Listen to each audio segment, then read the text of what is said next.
Good evening and welcome to our program. I'm your host, Nicole Hales. This evening, we will be discussing the People's National Party Manifesto and more battleground constituency seats. Joining me in this evening's discussion is political analyst and acting director of institutional research at Northern Caribbean University, Paul Bourne. Also joining us is Vice President of the People's National Party, Damion Crawford. We will also hear from the Jamaica Labour Party's candidate for South St. James, Homer Davis. Good evening, gentlemen, and thanks for joining us. Good evening. Good evening. Thank you for having me. Mr. Crawford, given the rise in COVID-19 cases in recent weeks, what plans in the Pnp Manifesto outlines how the party will deal with the ongoing pandemic if it forms the next government? Well, the People's National Party has within its manifesto a COVID health management plan and a COVID economic re-engineering plan. I speak to the COVID health management plan first because we think that there's been a multiplicity of mistakes made by the government, which was living mostly on luck more than on efficiency. I'll give you some examples that when the 5,000 persons were allowed into the country without having taken record of their contact, then having to come on television to ask them to return, it was luck that 500 of those didn't have COVID. Equally, when we shut down the St. Catherine with the 2-day shopping, causing for a concentration of persons trying to get food, it was luck that we didn't have 10% of those persons having COVID.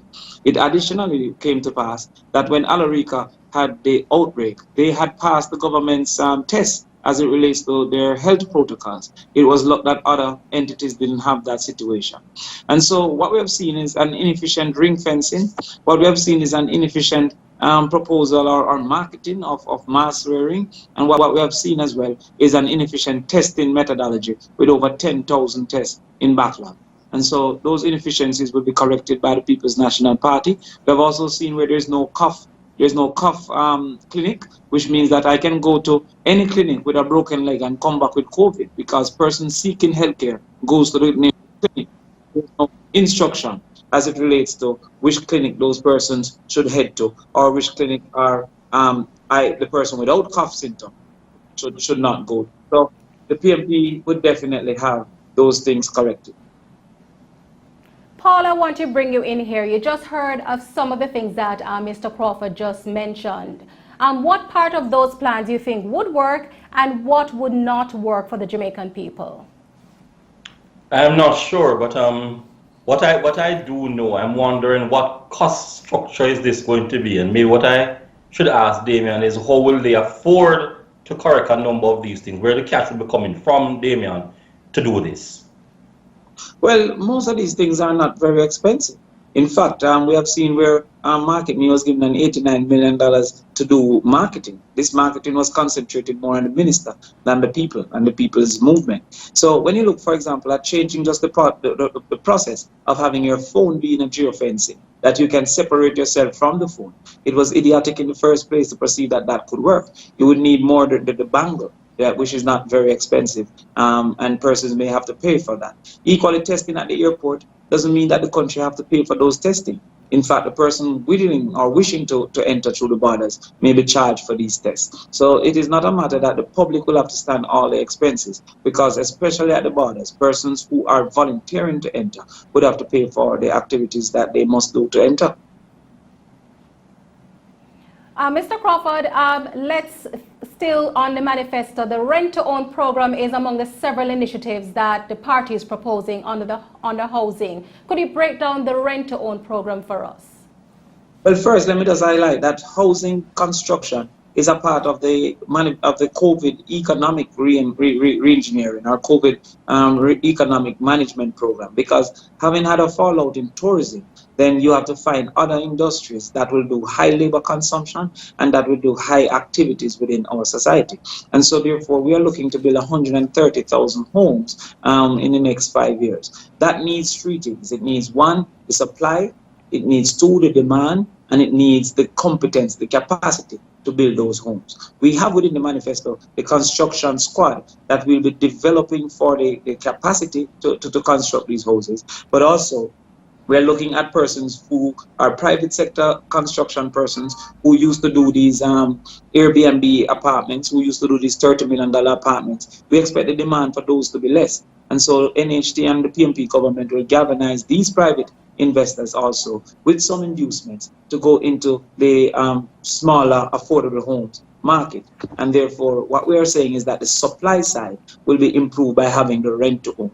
The rent to own means that you start with a rental over a particular number of period, and after a while, having accumulated a down payment, the rent becomes a mortgage. We have many Jamaicans out there paying $70,000, $80,000 for rent and have no possibility of owning. In fact, that rent is a deterrent to owning because there's no ability to save so as to own. And so the People's National Party is saying that when you look at a helper who might not have a payslip, the renter will just show a trend of payment, and that trend of payment will lead to greater confidence into transferring it into a mortgage. The same for security guards who may have low income, but destroying their partner or doing another hustle on the side without any evidence of earning. And so the rent to own is going to change this nation and will create great demand on the side of these 130,000 houses that the NHT will guarantee purchase. In fact, it is estimated that there's 700,000 persons in need of a home. And so 130,000 is just a small drop in the bucket. Paul, housing is very important to the Jamaican people. How do you rate the People's National Party's rent-to-own program Mr. Crawford just explained? It seems to me, as somebody who did a first degree in economics, that there's going to be some costing associated with this. What I do not like about it, though, is the fact that we're switching over into a socially sort of thing in terms of looking at this issue relating to public good. And instead of actually having the market determine these things, what I'm seeing here is that the People's National Party government would actually go back to a situation where the government is actually providing houses, and I'm wondering, where will this money come from? Because it is going to have to come from somewhere, particularly within the context that we are doing a market economy, and we seem to be going back to socialism or some construct of that sort. Well, the government is not providing houses for free. The government is providing houses for purchase. Indeed, the NHT has long been providing houses for purchase. From the time of Michael Manley, the NHT has been providing houses for purchase, and that is from the early 70s. And so therefore, the government is only expanding the number of houses available within a particular demographic, with a particular income bracket for purchase. Indeed, it is the market that is determining this consumption. The market is determining this consumption because the prior high income market is now either afraid to purchase based on risk or incapable to purchase based on having lost their jobs. And so we are diverting or assisting suppliers of housing who will then go into a low income housing market and will give inducements to those activities to ensure that we have more houses for our people.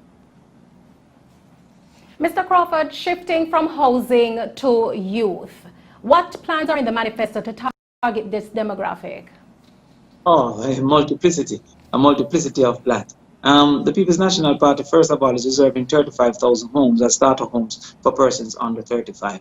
But we also have a program that we find to be very ingenious in that we're going to be doing a grants remuneration program. And that means that we have ring-fenced $2 billion to pay 10% of the value of a grant that an individual receives. And so we're targeting persons who are underemployed, university graduates who are not actually working, to say, you go there and find grants on behalf of the society, find grants on behalf of your community, find grants on behalf of your interest area.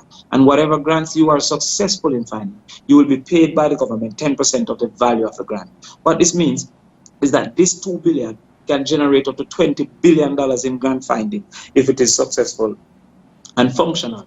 We're also looking at another grant for youth entrepreneurs, as we're targeting 30,000 new entrepreneurs as it relates to the new Jamaica. And that is to give a 1-year grant of a income, and that income may be 40,000 per month, etc., so that you can go and fully engage into the business opportunity that you are pursuing once it is approved and by the JBDC or any other entity. So one of the hindrances of entrepreneurship is many persons are incapable or afraid to leave their jobs because of the need of an income. And so instead of giving you a grant to say, oh, here's a grant to do the startup, we're giving you a grant to actually go and put in your physical effort, put in your mental effort, and concentrate totally and carrying it from idea to business.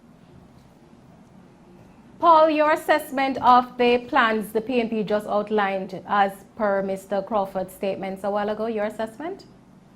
Well, as I mentioned before, the whole construct of what is going on here inside the Pnp Manifesto to me is going to be highly cost.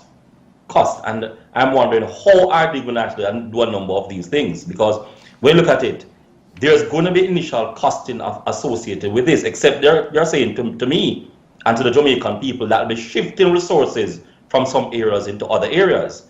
And if that is the case, then I can understand. Even with a grant, there's going to be someone that's going to be needed to assist in terms of putting up, and Damion is understand that a part of this cost must be forwarded by a government or some entity or somebody. Now, I understand the purpose and I sort of see all of that, but to me, this seems to be a costing dilemma that will hit us if it is to unfold come after, if they were to win in September 3. Well, fortunately, the PPP's National Party will be distributing our costing of these items, because what we have done is to identify 30% of discretionary spending within the budget for our priority areas. The discretionary spending is the spending afforded by the government after paying the wages and salaries and after paying the debt. And that is about 300 million. So 30% of that is about $90 billion.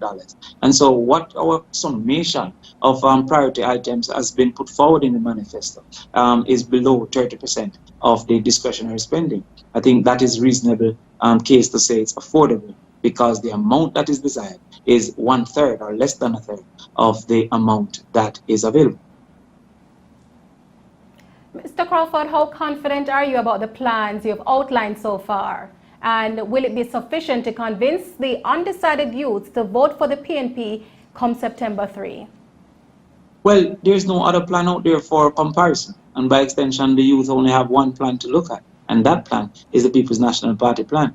We're very confident in the plans because they have been targeted directly to the people. I think this is the first manifesto that has been directed to the people and not an academic effort to say what ministries will do, but more so what we'll be doing for the people. I see where we're giving the teachers, for example, $100,000 to do COVID preparation, because that is going to be a need. You're going to have teachers who will have to have a private space so that their own children are not playing in the background. You're going to have teachers who have to buy a more comfortable chair because they're going to be sitting around the computer for much longer periods. In fact, I myself only use my computer in the bed. If I was to be doing homeschooling, I couldn't be using my computer in the bed. And so that 100... Be experiencing some technical difficulties with Mr. Crawford's audio. So we will resolve that, but still continuing. Earlier today, we spoke with Jamaica Labour Party candidate for South St. James, Homer Davis, who outlined the plans he has for the constituency if elected the next Member of Parliament. I am Homer Davis, your next Member of Parliament for the constituency of St. James Southern. A part of my vision for that constituency is to focus on the whole question of water. This is a constituency that has been starved for potable water for over the past 20 years, of which very little is easily obtained in the constituency. In today's day and age, water is life, and people have to be going to various areas, springs and gullies at times to collect water to do their own domestic chores. Most of the constituencies don't have running water in their homes, and that is something that will be very, very high on my agenda, to make sure that the constituency is supplied with a reliable, potable water system. As it relates to the road infrastructure, I mean that is priority, because most of the roads in southern St. James, especially in the Catadupa division, they are all in a very deplorable condition. If you try to traverse from, for example, Short to Catadupa, the road is horrible. If you travel on Bottom Cambridge Road, travel on Duckett's Road. All these roads are in a very terrible condition. And these are priority areas that I will be focusing on. There's a piece of road from Moko to Garland that in itself is fast becoming impossible to travel on. From Marchmont Road up to Washput Gully, that in itself is in a terrible state. So those are areas that are very high on my agenda. As it relates to the farmers, I intend to pay special attention to the farmers because the farmers need help. There's no doubt that the farmers need help.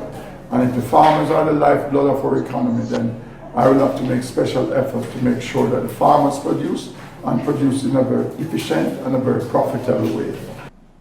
Mr. Davis further outlined plans for education.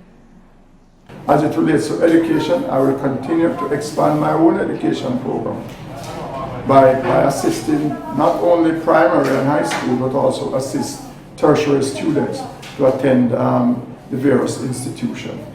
As it relates to security, security is very high on my agenda because I think that as Jamaican people, we should live in peace. As it relates to job creation, I mean, the constituency is really a farming constituency, and this is a constituency that primarily relies on farming, but there are several young men and young women who have been leaving high school who really don't have any form of training whatsoever. So I intend to utilize all these 17 primary and high school classrooms to make sure that we have the necessary government agency coming in to train all these persons to make them employable, because it's one thing when someone looking at it is in need of a job, but if they don't have the requisite training, then it might be just difficult for them to get a job. Mr. Davis also expressed that rural areas of St. James need special attention, and he will offer just that. In my first term in office, if I'm able to achieve even 50% of what needs to be done at this time in the constituency, I would think that I would be way ahead of the game.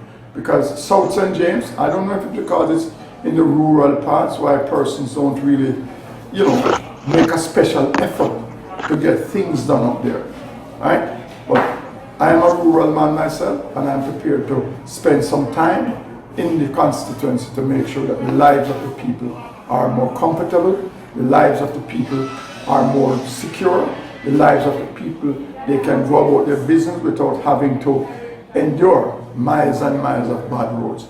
Persons coming from work at night must have access to potable water. There can be no society, there can be no prosperity in any society without having the basic necessities. And I can give the commitment that my Prime Minister and the leader of the Jamaica Labour Party has committed to me that, Omar, based on what I see in your constituency, I have to make a special effort to give you the resources that you can bring this constituency up to a stage that the people can be proud that the Jamaica Labour Party is working and will be working in their best interest. And for that, I said to the Prime Minister, I'm going to work very hard, as I'm doing now, to make sure that we secure Southern St. James for the Jamaica Labour Party in the next general election, come September the 3rd. Vote JLP, vote Homer Davis, your candidate and next member of Parliament. Paul Homer Davis, he's the current mayor of Montego Bay and now contesting the seat to become member of Parliament. Will his work as mayor impact his chances of being elected? Very good question. I'm not sure it will. Now, when you are in leadership, irrespective of the level of leadership that you are at, it all comes down to your contribution at the time. And when you step up into another position, as in the case with Mr. Davis, what he did before as a mayor does not count anymore. It will be what he does as a caretaker that will actually count. And will people see him as a viable and good alternative in terms of him being willing to defend their interests and promote their interests. Now, in terms of this seat is a difficult one, and I'm not sure how I'm going to call this one. This one to me can go anyway, but I'm not seeing any substantial support for Mr. Davis, given that he is the mayor and would have been in leadership for some time with the people there on the ground. Mr. Crawford, before we go, I want to ask you this final question. What makes the Pnp Manifesto the People's Manifesto? In the society, the teachers, the nurses, the police. The People's National Party Manifesto is suggesting that 10,000 young people attending the university will receive a scholarship of $350,000. That's $3.5 billion, less than half of the national budget, to attend the university for free. And that will create 1 degree per household, so that person can be the catalyst of change and the engine of growth within their community, within their family, and within this nation. I believe that this manifesto will change the society for a very, very long time in a very, very good way. And therefore, the People's National Party's manifesto is back to be the People's Manifesto. Paul, what would be your advice to the PNP going into the September 3 polls? Well, the PNP has to get its act together. Now, it seems that there's a groundswell happening for the People's National Party, and this has to spell good for them. However, this manifesto that is actually chaired by Damion, I think it's a conceptual ideology that is unlikely to materialize, because too much concept is there without much thought as to how we're going to actually do it within a constricted environment, particularly in terms of a constricted environment as a result of COVID. And I'm saying the PNP needs to look at some of these things to try to understand, is it likely to accommodate and get all these things off the ground within a constricted environment? I look forward to having this Mr. conversation Crawford, again when we respond. present the costing of all these items next week. All right, I want to remind viewers that this is the station, Mellow TV, for your full coverage of election and national debates. I want to thank this evening our guest, political analyst and acting director of our institutional research at Northern Caribbean University, Paul Bourne, and vice president of the People's National Party, Damion Crawford. I'm your host, Nicole Hales. Thanks for watching.